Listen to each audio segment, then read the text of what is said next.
Cruz is an idiot. So, I get this smoke machine as a gift. You An amazing know he gift. is. Yeah! Get out of here. Smoke machine. Awesome. Like, just the coolest thing I could have ever asked for. And, well, gotta try it out. Gotta fuck some shit up. And so, just have it, just wailing on it in the house. It's got a remote. Boop, boop, boop, boop, boop, boop, boop. Just throwing out smoke, and it's got lights and everything like that. And then, I know how this is going to sound. The smoke alarm starts going off to my surprise. And it won't stop because the house is full of smoke. And I get that a smoke machine should be expected to set off a smoke alarm. But it never even occurred to me. And the house is just hotboxed with all this smoke, and it takes for fucking ever. They got every window open, every door, fans going, and this thing won't shut up, and it's yelling in English and French. And anyways, if you ever try out a smoke machine, do it outside or do it in a place that doesn't have smoke detectors, like Manitoba. Hughes is an idiot.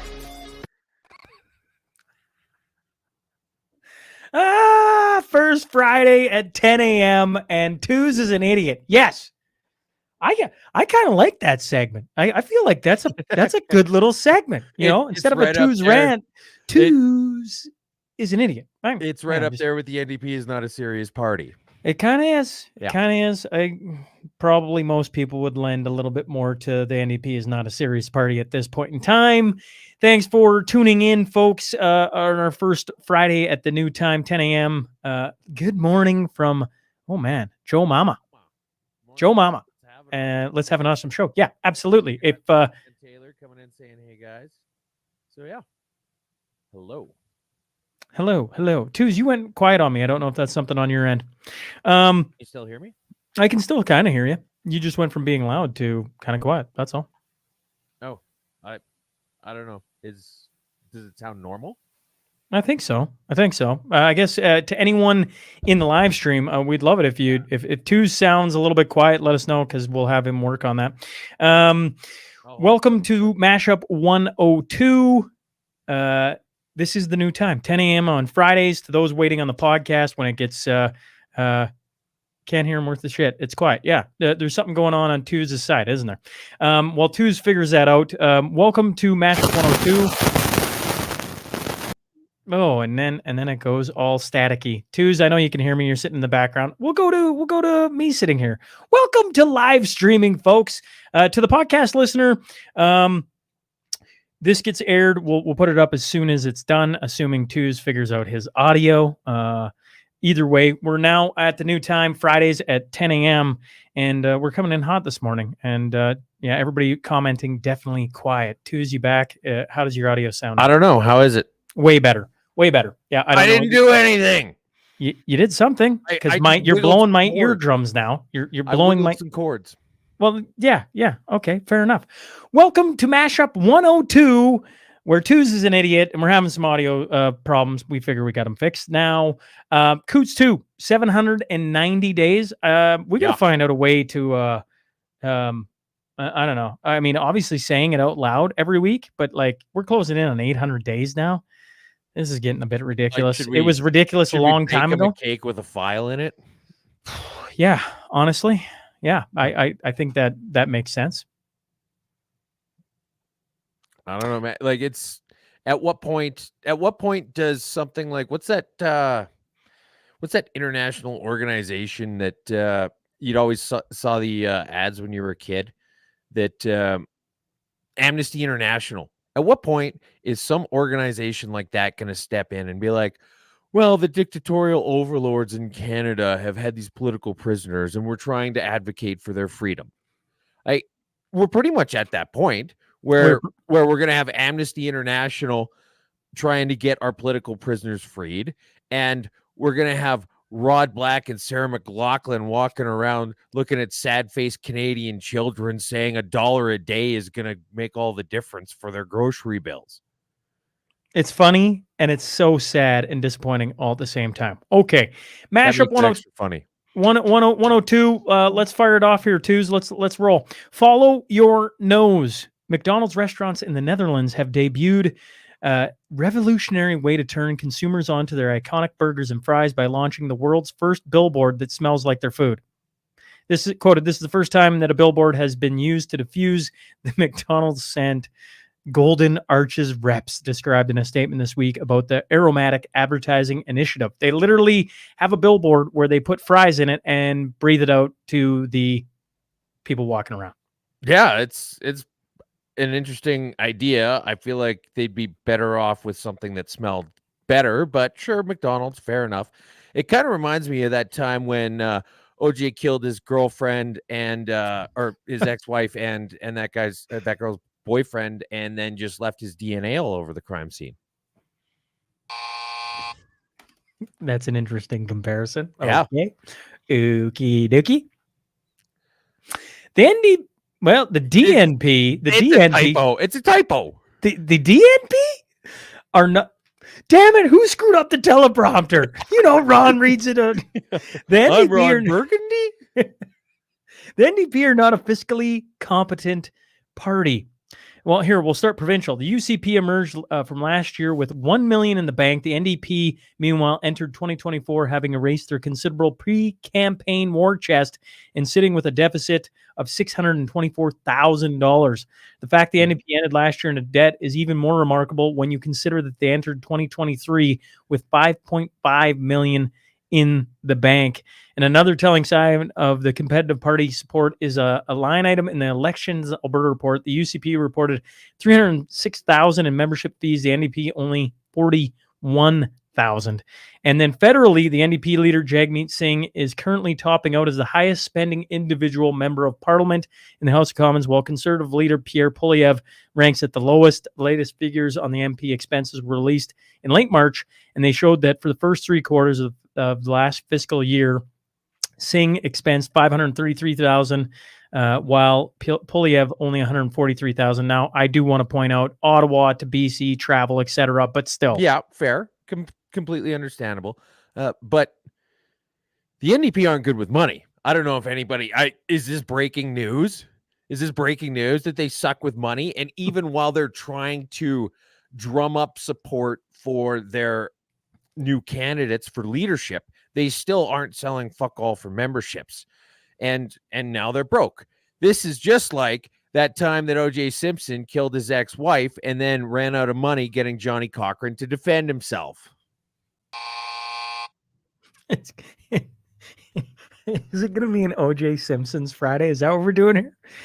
Okay, update. Jordan Peterson stole our joke.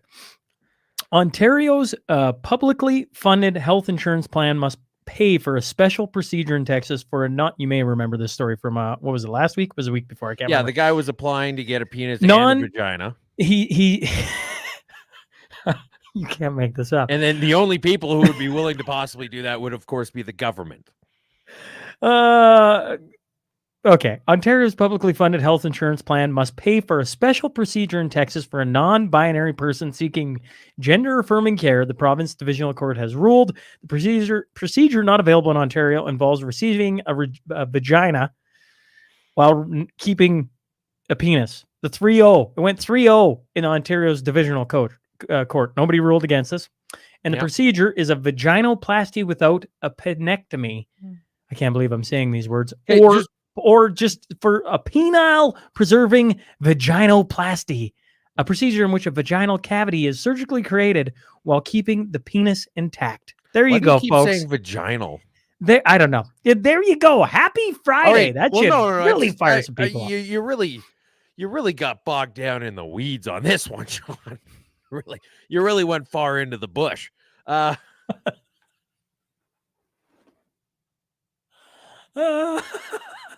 Okay, sure. There's the Jordan Peterson tweet. But yeah, and then Jordan Peterson obviously a Mashup listener. He says, "Will no doubt be happy to hear a stunningly adult narcissist will literally be able and willing to fuck himself." I mean, of course, it could just be that that's the very obvious joke to be made at this point, but it it could be, right? But yeah, this guy is gonna get fucked the same way that Kato Kalin did when he was driving O.J. Simpson in the white Ford Bronco. I see you got your nice little sheet there. Okay, this is how we're rolling on 102. I like it. I like it. Trudeau gets Chinese takeout. Okay, this was the big story of the week, I would say, so Yeah. far at least. Here's from the There's National. still time, but yes. Yes. National Post. Prime Minister Justin Trudeau offered a lengthy testimony at the public inquiry on foreign interference on Wednesday, during which he answered questions about what he knew or did not know about alleged interference in the 2019-2021 elections. Trudeau told the inquiry he did not receive, and I quote, sufficiently credible information to remove Liberal candidate Han Dong from the 2019 election ballot. And then he went on, Trudeau said in a pre-hearing interview with Inquiry Council that intelligence agents, quote, might not know how nomination processes typically unfold, and that while the buses seemed like a smoking gun for some analysts, they were not for someone who works in a political party. He said that the Liberals won because it had better candidates, ran better campaigns, and because of rhetoric and had of China helping them. Toronto Sun. I mean, Sure. here's Sure. where he Fire says, away, Deuce. now he's saying, I don't read all the briefings. And yet, during the Emergencies Act hearing, Katie Telford says he reads everything. He reads everything. He reads everything, which we knew was bullshit because the guy probably can't even read in general. Okay. And then now he says, well, no, I don't read everything. And then the other thing is that he said he didn't act on the CSIS report because it didn't contain any recommendations. And during the Emergencies Act, his argument went the other way, where he says it's not up to organizations like CSIS to make recommendations. So, look, you got to pick a lane here. And you've got to, I get the fact that he's gotten a huge pass for almost a decade on whiffling one way or the other, depending on what the argument is or who's making the argument. But you've got him testifying about skullduggery and bullshittery.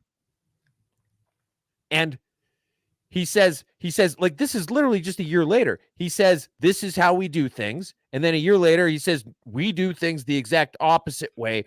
Both ways are conveniently running him in the direction of exoneration, right? This is exactly why the Johnny Cochran was really hesitant to put O.J. Simpson on the stand after O.J. killed his ex-wife.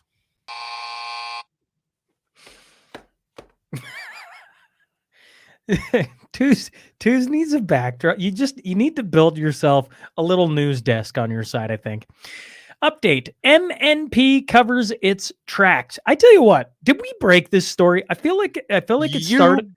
I feel like it started on the blue collar roundtable when Chase Barber came on and blew off the lid on it. Mm-hmm. Then we brought him on last week, and now it seems to be everywhere. Everywhere. Right? Okay. You heard it here. I think first, folks. I think I can. I think either Chase way, told us either that. way, you're the first guy. The company. Sorry, I'm going to read the tweet here about Edison Motors and MMP. The company at the center. From Rob Shaw, who is the guy who wrote the original article about this after it had already been talked about. The company at the center of allegations over Clean BC grant kickbacks, MNP, has started scrubbing its own website, taking down references to how it administered the program and provided consulting services as it faces an audit from the Auditor General. Interesting. It is interesting. And so here's the thing. If you're dealing with any sort of a government agency that has a website that you think is going to be helpful for making a case to display whatever bullshit they're doing, okay, you get screenshots, you save the HTMLs, you get the evidence in the bag, and you lock it up. Not like what happened at the O.J. Simpson murder trial, where they had contaminated evidence after he killed his ex-wife.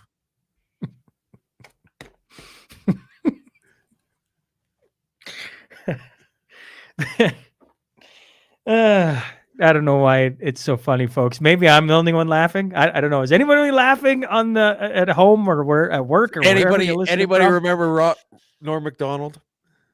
You know, it'd be cool. I'd be curious. You know, as it's the first time we've been at our new time, 10 a.m. I'm kind of curious. You know, if people want to comment as we go along, I'd be curious where people are listening from. If it's work, if they're new, if it's home, or new, sure. I would love to. I would love to hear where people are listening from. So place, like location, like province, city, and then if you're like actually sitting at home or you're like, you know, scapegoating work, that's cool too. Bias. Okay. yeah, we won't tell. Next headline, Tews. Okay, just real quick. Joe Mama says it's hilarious, and Kevin Demon says Norm Macdonald would be Norm proud. Macdonald would be proud. All right. Okay. Did you? Okay. Oh, wait. I was looking at the wrong one. Did the I? NDP comes up again. Did I? And you spelt it. You're right. The NDP are not a steadfast party. Yeah. The federal New Democrats no longer believe a consumer carbon price is necessary to fight climate change. Jagmeet Singh suggested Thursday. Quote, it can't be done by letting working families bear the cost of climate change while big polluters make bigger and bigger profits. This is Singh's speech followed the NDP's decision Wednesday to vote in favor of a non-binding conservative motion demanding Trudeau stage a televised federal-provincial summit on the carbon price within 5 weeks. He's also here talking to a reporter. The reporter, what is your plan for the carbon tax? Singh, we have a new. Play this. You want to play? Okay, I'll play it. Here we go.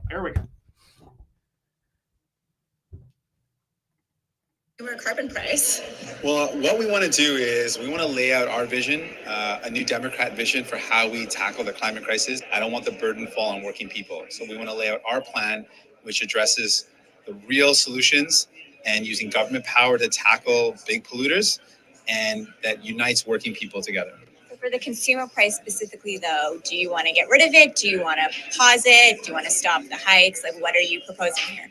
For our full plan, we're going to release that plan and we're going to present that to Canadians. So we don't have our full plan laid out. So it starts off with, granted, there's a difference between a vision and a plan, but he says our plan is going to be rooted in this.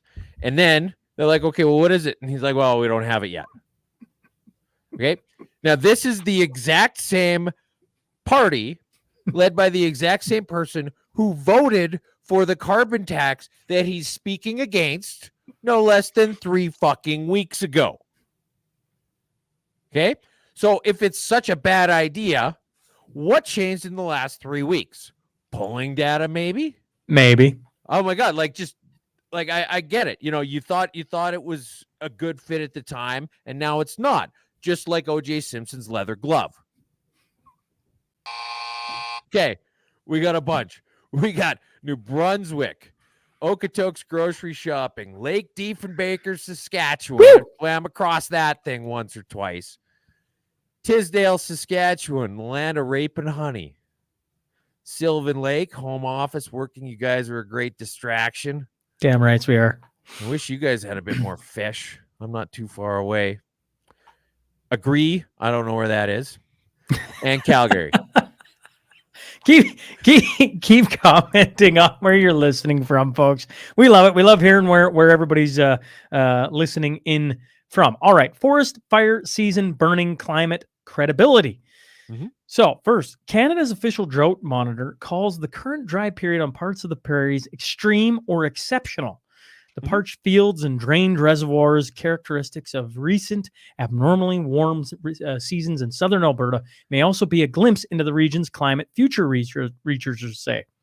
Quoted, the modeling that we've done globally with these climate models show that Alberta is one of only 3 major hotspots on the world where we actually have confidence that we're going to have more frequent and more extremes droughts. Isn't it? Oh, really? More extreme droughts. Then, you know, the next article says Canada's government, this is BBC, says it's preparing for another explosive wildfire season, for which it's training extra firefighters. And then the next article says, according to Environment and Climate Change Canada, Calgary has received 62 centimeters of snow this past March, surpassing March 1924 which was in second place. Yeah. So the second most snow ever in Ever the history in of the Calgary. province. And this is the droughts that they keep talking about. You've got the NDP MLA for Banff Kananaskis literally next to Calgary saying, "Oh, we've got record droughts." Motherfucker, go outside every once in a while. Right? These people are ridiculous. Like, oh yeah, we're going to have record wildfires here, here, here, here, and here. How could we possibly know that ahead of time? They're going to be explosive. These are just really good guesses, folks. Like, I want them to I want us to push back on their climate modeling to the point where they're going to be like, well, you know what? Here's how confident we are. Climate change is going to make this particular forest burn down on June 22nd at 6 p.m. I want them to make those predictions. Here's a we tweet. all know what it is. Here's a tweet from Christina Amira Khalil. She said, I experienced my first earthquake in New Jersey. We never get earthquakes. The climate crisis is real, the weirdest experience ever. And then readers added context. New Jersey sits on a fault line, has nothing to do with climate change. Also, the planet, the atmosphere, right?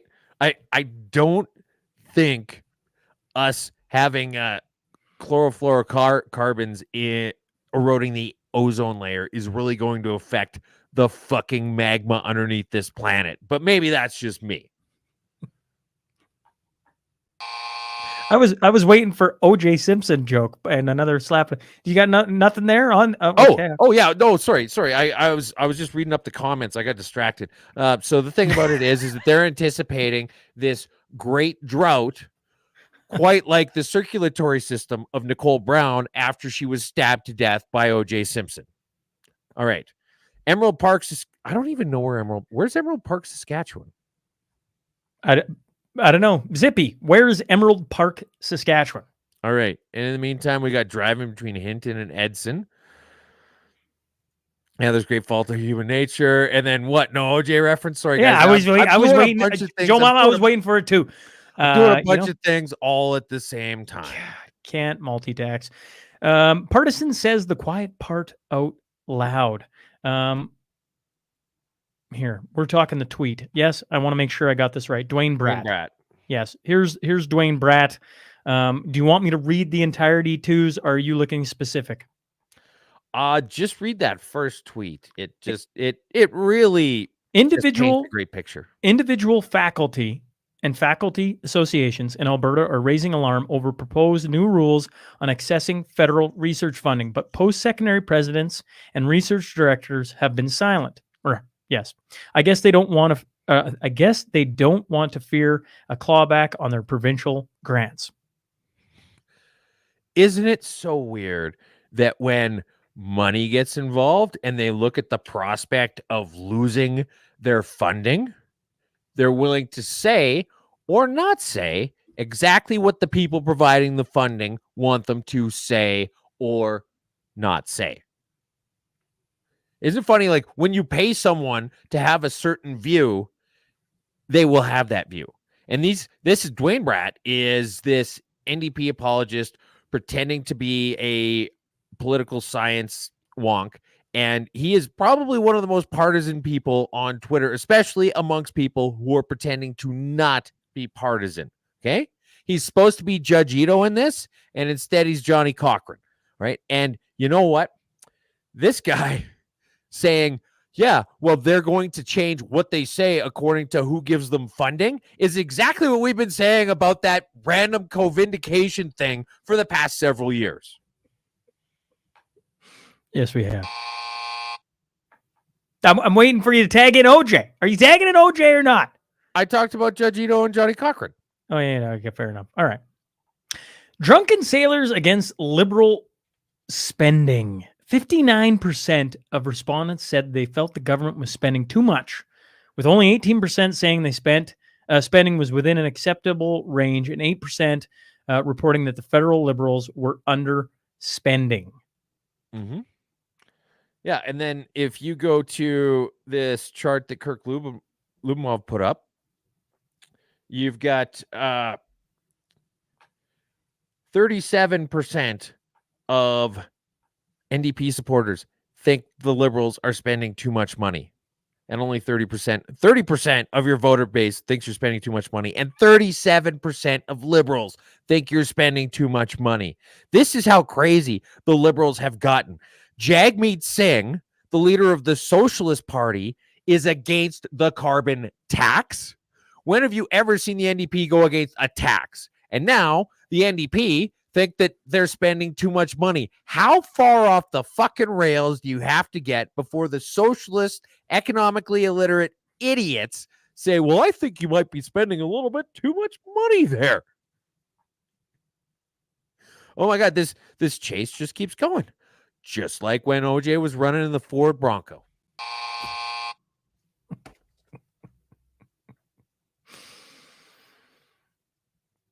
Hillary Clinton killing it on Broadway.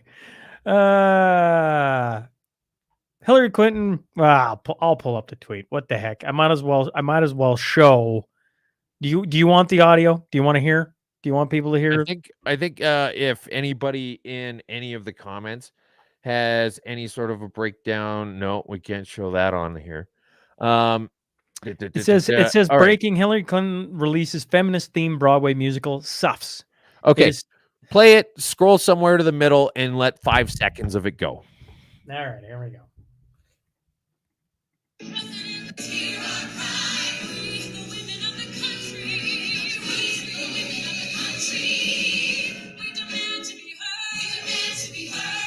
Okay, that's good. I would say that if you're going to demand to be heard, you should probably do a better job of your fucking delivery. Okay? I get the fact that Hillary Clinton doesn't have an awesome track record in the past little bit. Okay? But threatening to murder people if they don't sing your shitty song probably isn't a great way to get on Broadway. Okay? The murder jokes write themselves at this point, so I'm going to skip right past it. And same energy. That's funny. That's funny. I did not expect that. I had not scrolled down on the comments. Oh boy. Yeah. Musical that nobody wants to see. Reverse heist. A modern art museum in Germany has fired one of its employees after the facility said they added a personal touch to an exhibit, their own art.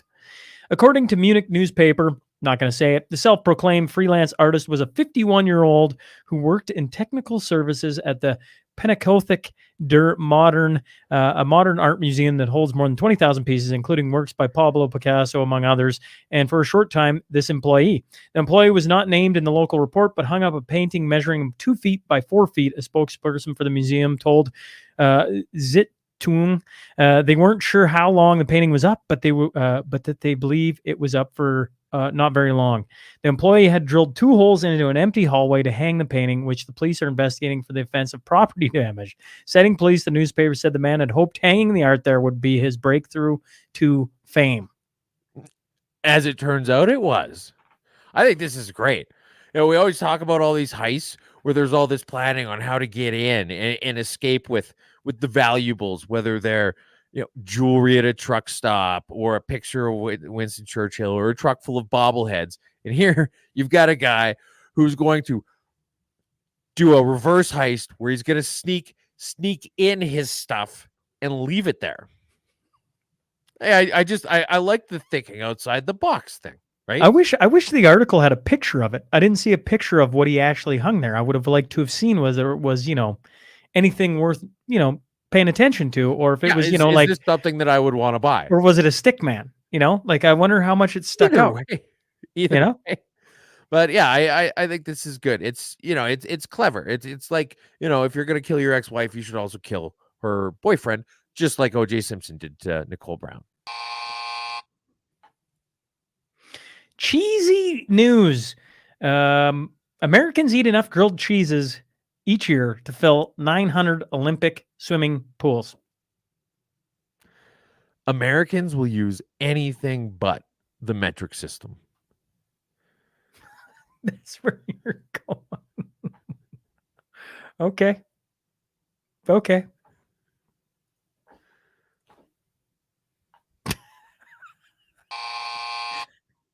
Keeping our kids safe from keeping our kids safe.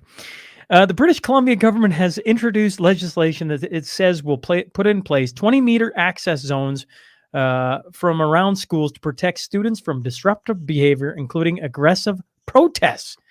And you might be wondering, well, what protests would have spurred this on? Well, the Premier says most of the protests involve demonstrators angry about the sexual orientation and gender identity education being taught in schools. All right. So BC just had a Supreme Court ruling that you can go to playgrounds, which are right next to schools, for example, and do hard drugs. But you can't be protesting the curriculum and all this trans woke ideology within 20 meters of it. So, correct. I mean, here's the thing is if you have a piece you want to say about whatever your school is doing, what you need to do is bring heroin with you. Because then they'll be like, oh, you can't be here. You can't protest here. And you'd be like, look, I'm not protesting. I'm doing drugs. And they'll say, oh, yeah, that's fine. Please continue. Please continue. Like just this 20-meter safe zone around schools. Why can't we have that for hardened criminals? You know who really could have used a 20-meter safe zone? Nicole Brown.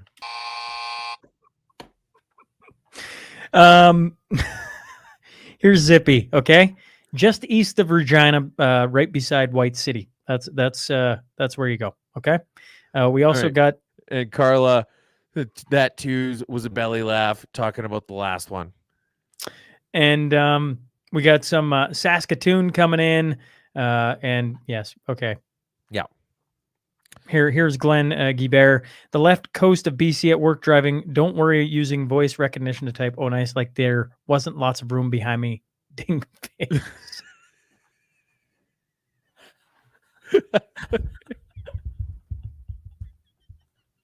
That's right. I don't know if did autocomplete actually make that comment?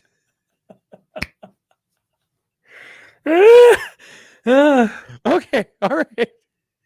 All righty then. Coyotes getting a thrashing. The NHL is preparing a contingency that could relocate the Arizona Coyotes to Utah as soon as next season. The NHL has prepared a backup option that would sell the team to Ryan and Ashley Smith, owners of the NBA's Utah Jazz, in a relocation to move them to Salt Lake City. The NHL would purchase the Coyotes from Marullo in a deal that believed to be worth around $1 billion. This would be mark the second time the NHL would have owned the Coyotes, buying the franchise from owner Jerry Moyes back in 2009 after he filed for bankruptcy. The league owned and operated them until 2013, and then the league source confirmed that after purchasing the team, the NHL would then sell the Coyotes to Smith at a price that could be as high as $1.3 billion. Can somebody just explain to me, too, as I read this story, I'm like, why wouldn't they just have the Utah Jazz buy them for $1 billion then? Like, why wouldn't they just walk in and do that? This is the GTH land deal all over again, but with the NHL. With the NHL. And also, it's funny that this guy's named Ryan Smith as well, because Ryan Smiths are basically a dime a dozen. But this is basically just them taking a little off the top, right? Oh, yeah, we're the people who make these decisions, so we're going to buy the team from you, and then we're going to sell it an hour later for $300 million more. It's scuzzy. It's greasy. But, I mean, you've got them playing in, what's it called? The Mullet Dome? The Mullet Arena? The one in the Mullet Arena in Phoenix? Or I mean, on the plus side, they sell out every home game. But on the downside, you can fit more people into an Astrovan. Correct.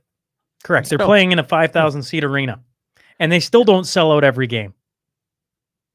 Okay, well, they sold out 38 games. They sold out 38. You got 41 home games. They can't sell it out every. They only have 5,000 tickets they need to sell. Think about that.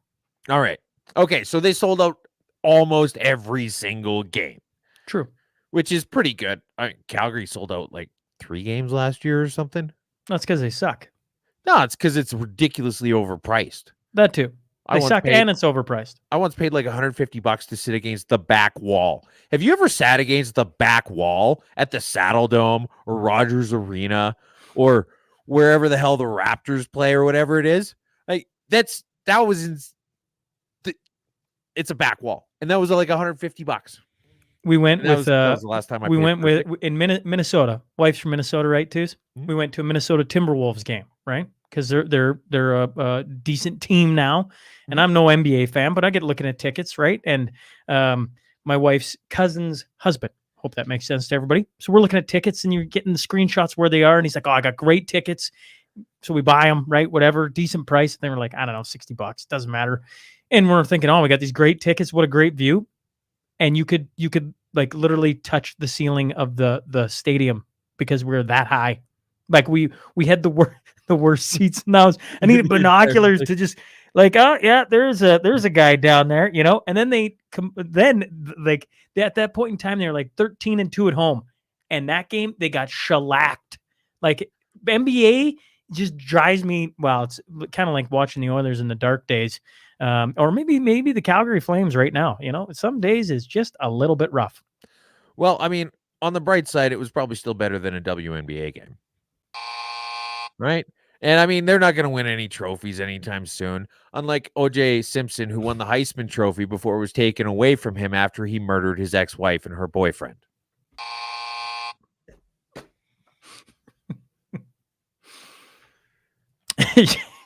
Show us your big jugs. Kind I'm of actually misogynist, Sean. Why would you say that? All right. I want to scroll in on this sucker. Okay. I don't know about twos. I've never bought a milk carton full of vodka before. Just gonna throw that out there. But It's genius. It's absolute genius. I mean, the thing about it is one of the not giant costs, but a notable cost is the bottling, right? You've got like if you're gonna buy, for example, a can of beer, unless you're getting it from a brewery that has such a big economy of scale, odds are the biggest individual cost in that is the can itself. Yeah, but do you remember when they gave you those? What are those Manitobans? If you're listening, there's a terrible beer that is like almost a 2-liter pot bottle. Hey, the club, like the club beer or Clover beer or whatever. I don't know. Somebody from Manitoba's got a comment. Their big giant beer is awful beer, like a Colt 45 type thing. A Colt 45 type thing. Big Bear. Could be Big Bear. It was terrible beer. So I understand the bottling or the canning process might be the most expensive. Yep. But at the same token, so when was the last time you went to the store and bought a Pilsner and decided, hey, I would take it in a 2-liter pop bottle? I would take it in a 2-liter pop bottle. Absolutely. I wouldn't. No. Okay. As long as it was one of the colored ones. So here's the thing. Like, have you noticed that there's a lot more cans lately than there are bottles? A can provides a superior seal, or it's less prone to failure, and it's a lot cheaper. Okay. And this is the next step. This is the marketing and ingenuity that you want in entrepreneurs, where they say, well, I mean, that bottle's airtight. Why don't we just sell them in that for pennies and save a few dollars on the cost? And then we can pass that on to consumers and undercut the competition. This is exactly what you want. And our Minister of Red Tape Reduction is personally kiboshing this. The UCP, Minister of Red Tape Reduction, Dave McNally, is saying, I don't like this because it looks like a milk jug. He says, what it's not in, he says says the jugs are in compliance. What it's not in compliance with is the spirit of Albertans, he told reporters Monday. We believe in responsible price. Yes. That's the kind of thing Sarah Hoffman would say. Listen, I want to be very clear here. T-Rex vodka. I'm not coming down on you. I go back to beer and how I buy, vodka, maybe you can get away with it in a 4-liter jug. I'm not saying I'm against it. I'm saying when you can buy beer in a keg, you can get those mini kegs of Heineken. The kegs are good. The keg, I tell you what, a keg is good. So I'm once again, maybe this is great. And I look at vodka and I go, like, I guess it just isn't my type of thing. I go to when I've had beer in a 2-liter pop bottle, it was awful. So I think there are things that can be lent to certain types.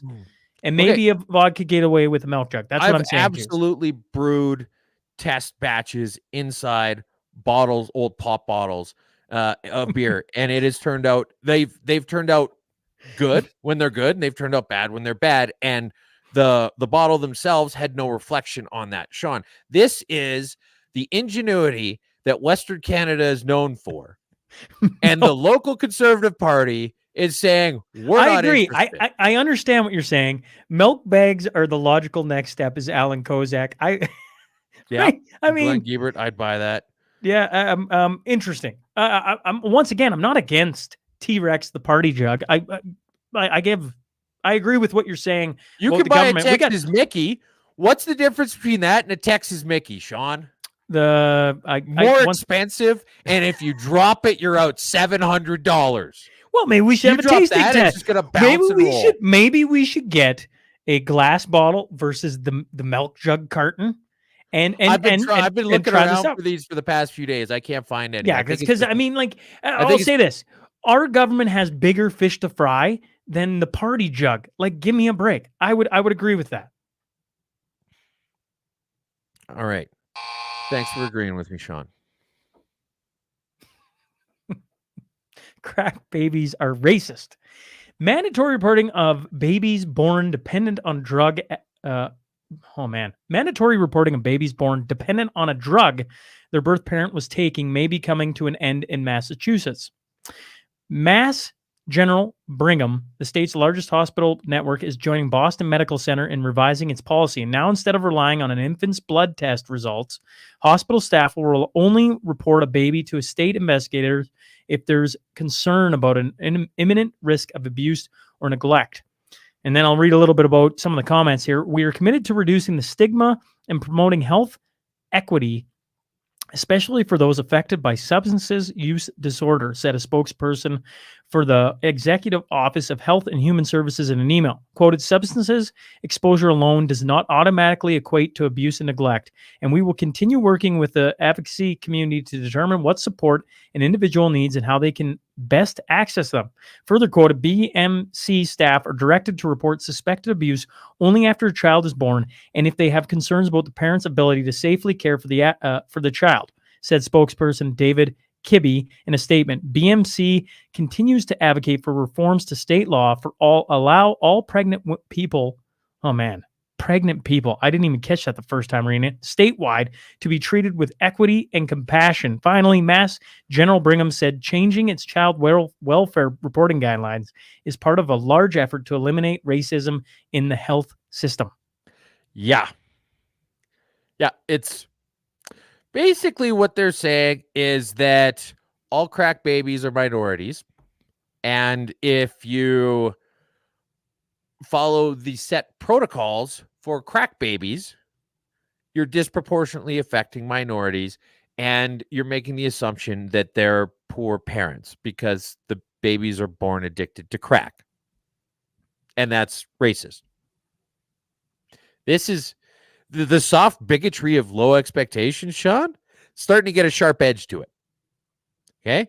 Kind of like the one O.J. Simpson used to stab his ex-wife, Nicole Brown.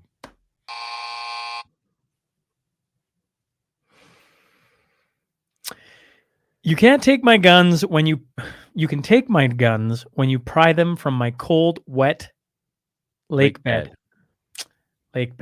All right. Okay. The organization tasked with helping because you dropped your guns over the side of the boat in a boating accident, and now they're gone. Whoops, they're gone. The organization tasked with helping retailers navigate the Trudeau Liberals' mandatory gun buyback says the government has bitten off far more than it can chew and is now discovering the difficulty with the sheer volume of items it may have to expropriate. Wes Winkle, president of the Canadian Sporting Arms and Ammunition Association, said the government apparently didn't anticipate that its ban on assault-style firearms involved a massive number of parts and accessories that could be captured by the buyback's plan expropriation which will require gun owners and retailers holding inventory of those items to be compensated. That's because assault-style guns are often built by retailers and owners using any number of hundreds of different components. Quoted, "It's so easy to say that this is illegal and we'll buy it back, but they took a category of firearms which is so modular in nature," Winkle said. "Different parts can be fastened to different weapons that fall into the assault-style category. In other words, it's a bit like Mr. Potato Head of guns," he said. Actually, you know what? That's a pretty good way to describe the AR. It also went on to say that he's prohibited from discussing specifics because he's working with the government on this. The bureaucracy is just growing and growing. There's as many as 30 or 35 bureaucrats from the federal government on these conference calls. And then they talked about how, I'm not looking at it right now, but they've already spent something like $42 million to get back 0 guns so far. This is the tree program all over again. Only 42 million. I think Tuesday Mashup could do a bang up job of getting a few guns back for 42 million. They all went over the boat. I could probably find you 2, maybe even 3 guns if you gave me $42 million. And I would be infinitely more successful than these bureaucrats. Correct. I doubt I could find 4, but I could give you 2 or 3. Scots hate crime laws. Law enforcement in Scotland has claimed that it can't cope with the staggering number of reports flooding into police stations after the controversial Hate Crime and Public Order Act of 2021 came into force last Monday, criminalizing the opaquely worded, stirred-up hatred towards protected groups such as the so-called LGBTQ2AIS community, among others. According to initial estimates, Police Scotland received around 8,000 complaints under the law in the first 7 days of its implementation. The broadsheet also noted that the number of supposed hate speech violations reported to the police in the first week surpassed the total number of hate crimes as a whole recorded in any full year in Scotland. The chairman of Scottish Police Federation, David Threadgold, warned that the manpower hours required to deal with such a large number of complaints will impact the police force's ability to deal with actual crimes. With the Can you believe he said manpower? There's another one that needs to be investigated. With the force already failing to solve a growing number of crimes like sexual assault, shoplifting, and car theft. We don't want to solve those. Well, we know how to solve them, but we don't want to. And look, I get the fact that in a place like Scotland, the LGBTQ thing is a big deal. I mean, they've got a centuries tradition of men wearing skirts. It's a natural evolution, right? But like, what's a hate crime in Scotland? Saying you like a blended whiskey? or telling somebody that they're cut off? Like, Seamus, you've had too much to drink. Go home and walk it off. Hey, I'll get you, you bastard. Hey, what is that? Is that a hate crime? Saying that sexual relations should not happen between a consenting man and a consenting sheep? Is that a hate crime? Like, where did they get 8,000 in a week? How far do you have to push things? This is insane. Airlines are full of crap. We'll start here. Okay. Prime Minister's wait. Are we going United Airlines? United Airlines? Yeah, you could tell from the headline. I know you got the 6-day trip. Anyways, United Airlines flight bound for Seattle had to divert to Dallas on Friday. Quoted, dog had a messy accident in the aisle right in first class. Plane diverted. Ground crew spent over 2 hours cleaning carpets with paper towels. Here's one view of it. If you can. Can we get in there? Oh yeah, we can get in there. There's where people can see. And then following up on Boeing, Southwest Airlines flight headed to Houston was forced to make an emergency landing after an engine cover was torn off the airplane, causing damage to part of the wing. And that was a Boeing 737 airplane. Ooh. And I feel like we're starting to see a little bit of a trend. Maybe a little bit of a trend here. We've been reporting on this. We just we're just reporting random things that happen in the news. We're not speculating on this, and neither one of us is suicidal. Okay? Correct. But it does seem as though Boeing, whose CEO recently stepped down, by the way, it does seem that Boeing hasn't been having a great run of things lately. Lots of bad luck for their planes and the people who have things to say about A their door planes. came off. An engine cover came off.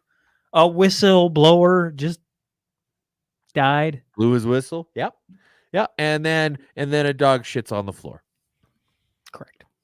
I'm pretty sure that one is because of DEI initiatives, by the way. That's United Airlines, That's not Boeing. So United Airlines could have Boeing aircraft, right? You realize that's sorry. Yes, fair. Yeah, I wasn't even thinking. You're right. Fair. BC creditors becoming moody. British Columbia. Moody's. Moody's, the credit rating bureau. Thank you. Yeah. British Columbia's credit rating was cut to a AA by S&P Global Ratings with a negative outlook, its third downgrade in 3 years. The firm said it may lower its rating again in the next 2 years if the province, Canada's third largest by population, maintains its current fiscal trajectory. In February, the BC government projected a record deficit of nearly $8 billion for the 24-25 fiscal year as it unveiled plans to accelerate spending on infrastructure, healthcare, and education ahead of provincial elections that's currently scheduled for October 19th. Quote, BC's budgetary performance will be the weakest of its peers, both domestically and internationally. Yes. So, in a nutshell, they're spending too much money. They don't have their priorities figured out, and as a result, their credit rating gets downgraded, which means they have a higher interest rate, which means that their finances are even worse. And Moody's said, if you guys don't start slashing some stuff, this is going to happen again. Like, honestly, if I was them, I would try and get somebody like O.J. Simpson, who killed his girlfriend, Nicole Brown, to do some slashing. But they can't because he's dead and now back together with her.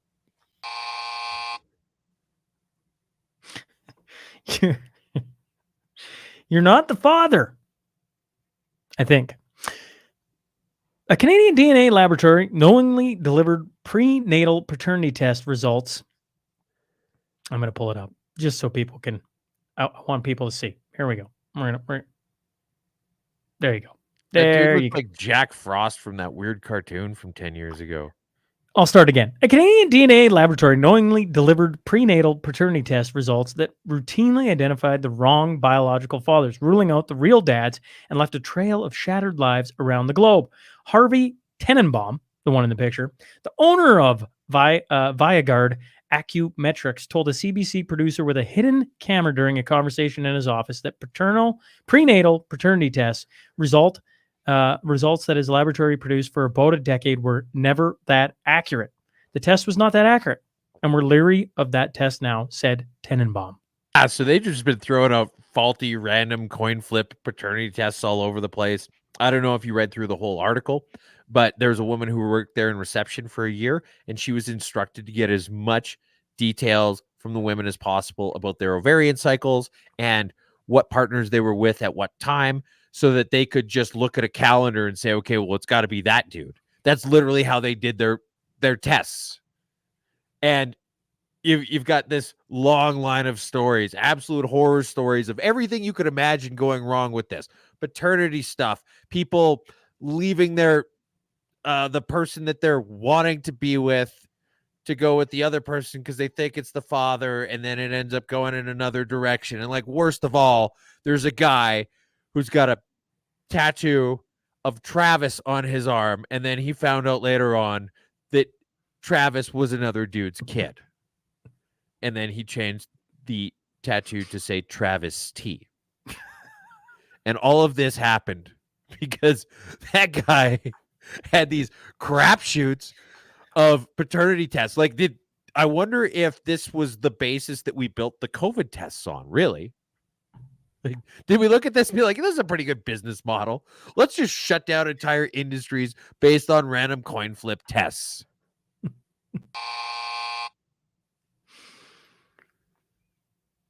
Tomb Raider gets buried.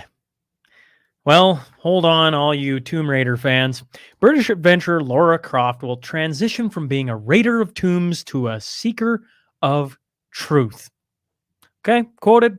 Raiding, as depicted in the original Tomb Raider games and stories, involved going to ancient tombs and historical sites of different civilizations and acquiring artifacts. It operates on the assumption of finders keepers that grants raiders with the means and the drive to claim ownership of artifacts, regardless of whether they have any historical or cultural claim to the treasure. Later, this is still quoted, games released in the franchise they've started the work of addressing this by having Laura Croft acknowledge her past mistakes and try to understand how to show respect for the cultures and communities she comes into contact with. She has also worked to reform raider culture and raise the awareness of her peers. Yeah, so basically in this new video game, every time you press L1, Lara Croft's going to do a land acknowledgement. It's pretty silly. And if she wants to get down to the secrets of this, if she wants to unravel all of the truth, Sean, those pyramid boobs, they're the Illuminati. That's the sign of the Illuminati right there. That same pyramid that's on the $1 bill, the US $1 bill, there it is right there. Illuminati. This whole thing's Illuminati. There, I saved you the trouble of finding the secrets. Lara Croft's big triangle boobs. You know, you prepare for the mashup, and then somehow Twos brings in the Illuminati with Laura Croft's pyramid boobs. From what year would that game have been? That had to have been what, PS2? 96, something like that. PS2? Oh, that's way before. PS1? PC. I don't know what consoles it came out on. All right. In-Flight Catering 2, Electric Boogaloo. Yeah. Now, before we get started, folks, you may be thinking to yourselves, I've heard this story before. Maybe you heard it in 2019. Maybe you heard it in 2022 or 2023. The sequels keep coming. This is the Fast and Furious of liberal spending. The Prime Minister's 6-day trip, accompanied by his son, to strengthen ties in the Indo-Pacific region in September, cost taxpayers nearly $2 million, with nearly $200,000 spent on in-flight catering.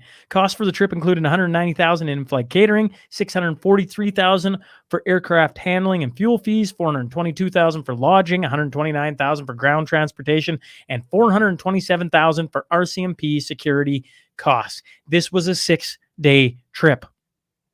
$2 million, 6 days, a little over $300,000 a day. I'm pretty sure you could buy just a Zoom subscription for life. Like if you went to Zoom and said, I will give you $2 million. How much Zoom can you give me? They would say all of it, as much as you want, forever. How many more times are we going to spend $200,000 on in-flight fucking catering for pretentious assholes? Buy a fucking sandwich at the Max kiosk next to your fucking loading gate. Am I crazy? You're not crazy.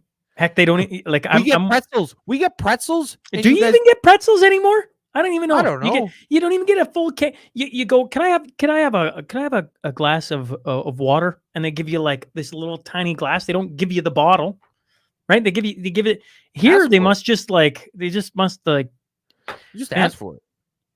You ask for it? Yeah. Hey, can I have the? Well, not the big one. That's what they pour out of. They have one like 1.5 liter, and they pour in those little cups. But like if you're getting, I don't know, if you're buying a bunch of whiskeys and you ask for a little bit of water and some Coke or something like that, then you could just ask for them to leave the bottle. Or like if you're ever flying Air Alaska, they've got the big beer bottles, like what you're talking about for water, but for beer. And then the difference being is that it's pretty easy to drink one of those if it's not water. And so you could just be like, hey, do you mind just leaving that here? And they're like, sure. Yeah, it's wonderful. You should fly Air Alaska. Anyways, Trudeau spending a crap ton of money on a plane again. And none of this just like, do we even cover this? Do we even talk about this anymore? Yeah, do we care? It just keeps happening and happening. Like the allegations of physical abuse before O.J. Simpson murdered his ex-wife, Nicole Brown. Nature is healing. West Virginia's treasurer announced that he is restricting 4 financial services firms from providing state banking services because he says they boycott the fossil fuels industry. Just going to pause here for a second so that you can catch up to what I just said, because that I feel like up to this point in human history, over the last like 4 years, everything has been anti-fossil fuels. Everything. Mhm. Citigroup, Toronto Dominion Bank, Northern Trust Corp, and HSBC Holdings PLC have been added to a list of companies the state treasurer Riley Moore's office determined to engage in such boycotts based on a review of each institution's environmental, social, and governance policies and public statements. The financial firms will now be ineligible to provide banking services to the state. Quoted, "We cannot allow institutions that seek to destroy our state's critical energy industries and the economic activity they generate to also profit from handling the very taxpayer dollars they seek to diminish." As part of the 2022 GOP law, the state treasurer developed a list of financial institutions that have publicly stated they will refuse, terminate, or limit doing business with coal, oil, or natural gas companies without a reasonable business purpose, according to the statement. There are now 9 financial service companies on the state list, including BlackRock, Goldman Sachs, JP Morgan, Chase & Co., Morgan Stanley, and Wells Fargo. So there you go. There's the list of financial institutions. This is the pendulum swinging the other way. How many people have told you you're crazy for saying that this whole ESG thing, the DEI stuff, can't feasibly be anything more than a flash in the pan, because eventually the rubber's going to meet the road? And this is where it's finally happening, where you've got West Virginia. Like, take me home, country roads. Am I right? Why is there no East Virginia? I don't know. Do we got any Americans that can tell us? Why is there no East Virginia? Somewhere Vance Crowe is going to listen to this. Vance, I'm talking to you, and I'm talking to a whole bunch of you. Why is there no East Virginia? I don't know. Okay. Also here, you got Zane Southgate. By the way, your dad was awesome on the Blue Collar Roundtable. Yes, he was. was. Just make sure you have a grasp on that bottle when the side of the Alaska Airlines plane evaporates. I feel like Alaska Airlines isn't really the kind to get into too much DEI. When you got to land in a blinding snowstorm and ground levels -50. One time I flew into Anchorage, and it was like this 16-seater plane, and they had the drape going across to the front. Like, you know how big planes, they've got that locked thing, so you can't go in there and crash into buildings or whatever. But this plane just had a drape, and they didn't bother to close the drape. And I'm looking, and the plane's just going like this, and I see the lights on the runway just going in and out of view in the window, and I'm like, all right, well, this might be cool. And then Tews poured himself another whiskey with his big giant bottle of water and his Coke there, and just carried on with life. He's like, well, I feel like they're going to be very uncompromising as far as safety standards go, but I could be wrong. Speaking of Brian, his dad, he's going to be in attendance on April 27th. Sitting at Drew McKay, AMC Electrical's table. So that should be an interesting. There's going to be a lot of interesting people there, folks. April 27th. We'll get to that. Okay, the great one. Okay. Oh, okay. This is wonderful. Yeah. Okay, here we go. And seeing where the puck is going, well, you can talk about a great Edmonton Oiler who did a very good job of that for many years. I know we're not going to get into an Oilers fans here, but the Canadian genius is to go where the puck is going, not where it is right now. The world is changing, and Albertans can and should be at the forefront of that. And that's exactly where I'm going to be always, with an outreached hand and partnership to build it. I'll tell you what, Justin, you want to know where the puck is going? It's going straight up your ass. A few years ago, I was in Hamilton in a classic steel plant, and I was meeting, some of those, overall folks Overall folks. Like, this is him holding a hammer. All these happened in the same week. The first 2 clips happened in the same fucking sitting. Okay? This guy has no idea what's going on. I mean, like, just he doesn't even know what direction to hold a hammer in. Like, if OJ Simpson had held the knife this way, Nicole Brown might still be alive. Where to even begin? I just like Okay, him so, I mean, comparing first himself. off, yeah, comparing him to Wayne Gretzky's probably good because both of them are scared of a fight, Come on, man. Wayne Gretzky. and they do Okay. a good job of making other people look good. Wayne So Gretzky there's held that. 61 records when he retired from the NHL. Some of his records, the top 10, okay, for like most points in a season and goals and all this, in the top 10, he's like 40% of the candidates are him or people who played on his line or bloody team. Like, he just holds these records that will never be touched. Majority of them. Okay, all right, And let's Justin talk about Trudeau records on that will never be now touched, Justin and let's Trudeau see- on the other side holds some records that probably will never be touched, just not in the greatest light, right? Yeah. And so he's going to where he's going is down the toilet. it's So it's laughable. He made that like it's almost like, what do you even say? He compared himself to the greatest hockey player of all time. We can get into debates about that, but Gretzky's certainly in the conversation. Trudeau, in the realm of prime ministers, is in a debate on the complete opposite end, in the deep end. Who would you compare him to? I'm thinking somebody like Brett Hull, because his dad was Bobby Hull, but like if Brett Hull had an absolute shit career and never accomplished a damn thing, right? Rather than getting off to a decent start with the Flames and then moving on to other things before playing for the U.S. Olympic team, right? But like you think like who was a great actually, you know what, that doesn't even work either. Who was a shitty NHL player that had a shittier kid?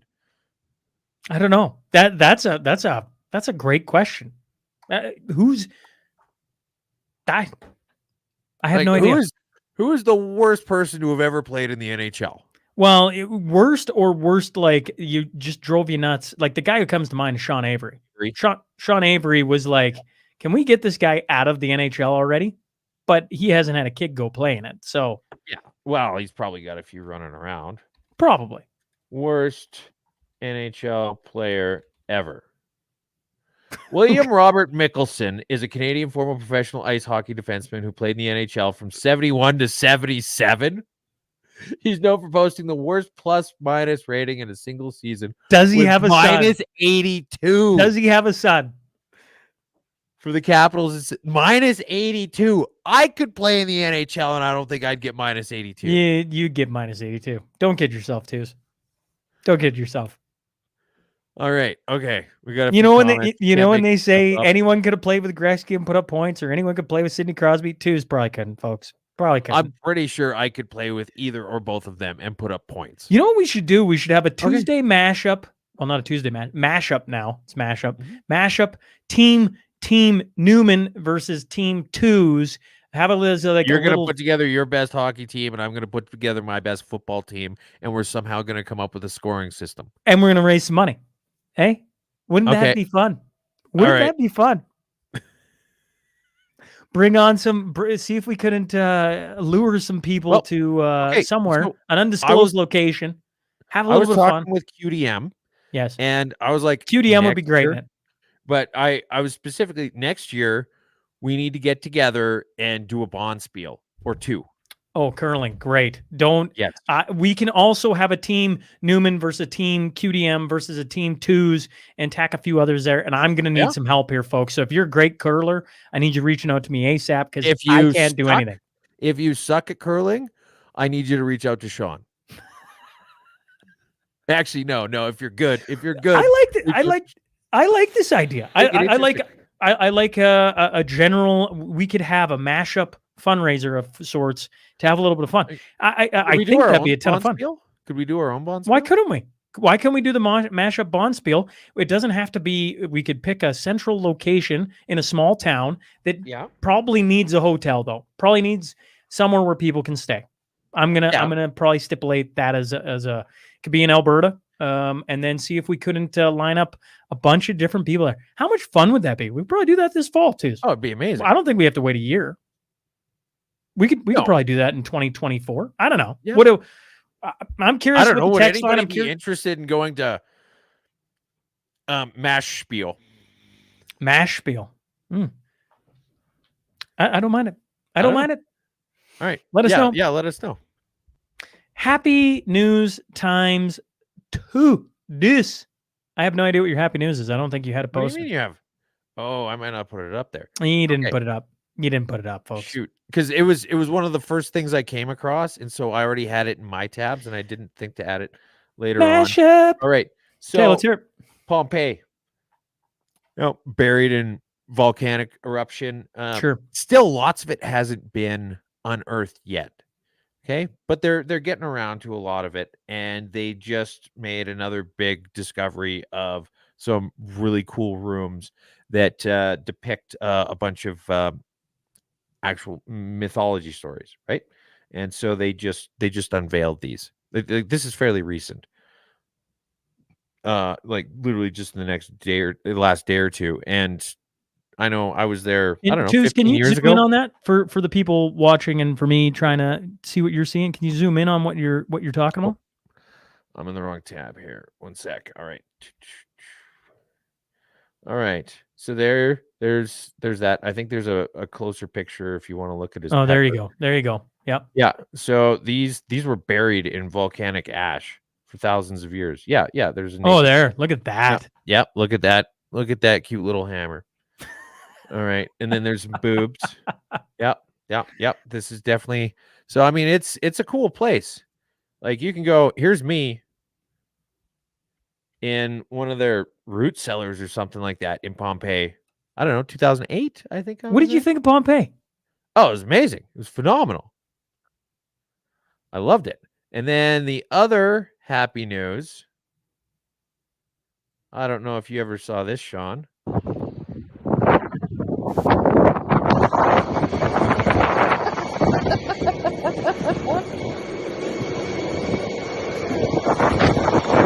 This is a raccoon riding a grain auger.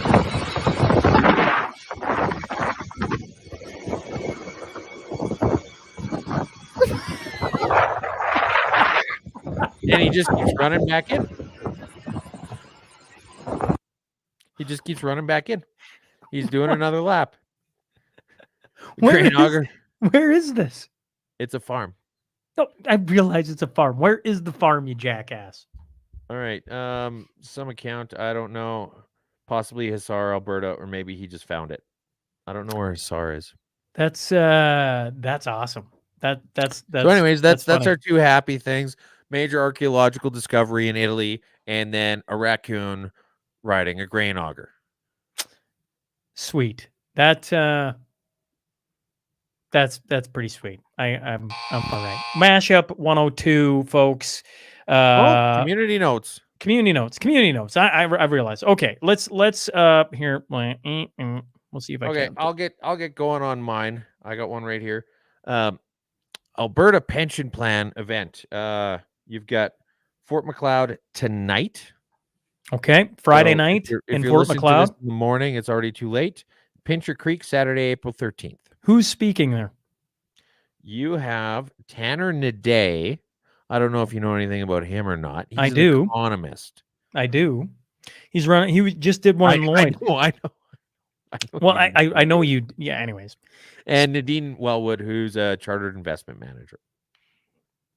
Well, speaking of Tanner today, on April 28th, not the 27th, we're doing a Sunday service. Tanner today is going to be speaking there. Joshua Allen of Cowboy Preacher is going to be speaking there, and Cam Milliken. That's at the Moose Lodge in Lloydminster, and it's free for everyone, family friendly. We got Shine Christian Academy here in Lloydminster going to be doing some activities for the kids downstairs, and it's going to be a miniature SMP Presents, if you would, twos. That's on Sunday morning, April 28th. So Tanner Naday making some headlines here, and of course, sold out on the day before yet. And then, of course, we have the Cornerstone Forum happening on April 27th. And here's the cool thing about it, okay? We had one ticket left, then we sold out. Then we got talking with some people, and we found a way to find an additional 7 tickets. So we have 7 tickets left. So if you're sitting there going, I haven't got my ticket yet. Sold out, but 7 more that were lately released. Correct. You betcha. Right. And And also another cool thing, we Mikkel Thorup, okay, was supposed to be coming. So he had his third kid, and so then it kind of backed off. Mikkel Thorup wasn't coming, so we had Dave Bradley from Calgary. He was just on the podcast, Bitcoiner, Bitcoin Rodeo, a whole bunch of things there. And then Mikkel Thorup reached back out and said, I'm going to make it. So now we have an additional speaker as well. So that is all day Saturday on April 27th. There is still 7 tickets available if you're interested. And once again, you talk about the people on stage is going to be a ton of fun. You know, you got Curtis Stone and Chuck Prodnick and Tom Luongo, Alex Craner, Mikkel Thorup, Chris Sims, Dave Bradley now, and then virtual guest Martin Armstrong. But in the audience, some people that are coming include Sir Twos, and that might, as Drew McKay say, steer more people away than bring them. Well, I mean, it'll open up the 7 tickets for somebody else, I guess. Drew Weatherhead from the Social Disorder, Leighton Gray. You got people from Bow Valley Credit Union going to be there. You got people from Silver Gold Bull going to be there. You got people coming in from Saskatoon, business owners. A few key people there that I think will be very interesting. Brian Southgate, who was on the Blue Collar Roundtable, is going to be in attendance. Is he going to be on and on it goes? Up in the parking lot? I don't know. Maybe. I don't know. I didn't know about Bow Valley. I'm actually in the process of getting everything set up so I can move all my stuff over there right now. So, well, there you go. It's going to be an interesting day. Shelby Boyd actually is another one who's been on the podcast, homeschooler. She's going to be in attendance. So there's a lot going on. April 27th. If you're in and around Lloydminster, there's still 7 tickets left. If you're not, Sunday morning, there's a free event at Moose Lodge, 9 a.m. You can come be there. Donations accepted. We're going to donate the money somewhere. And we'd love to see everybody in Lloydminster around that area on that weekend. So that's going to be an exciting couple of days. If you're not one of the 7 people and you have that day free, you can go to Drumheller and say, how the Drumheller are you doing?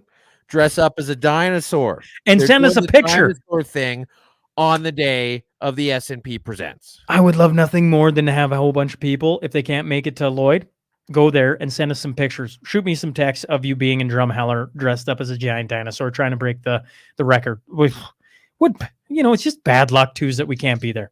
It is. I hope that they do, and then Dundurn tries to step it up, and it ends up being this like ongoing back and forth. I agree. I agree. Okay. Tonight, if you are in around Lloydminster, I should bring up Linda Blade and April Hutchinson are live at the Kinsman Hall at 7 p.m. If you're looking for information, go to For the Kids' Sake.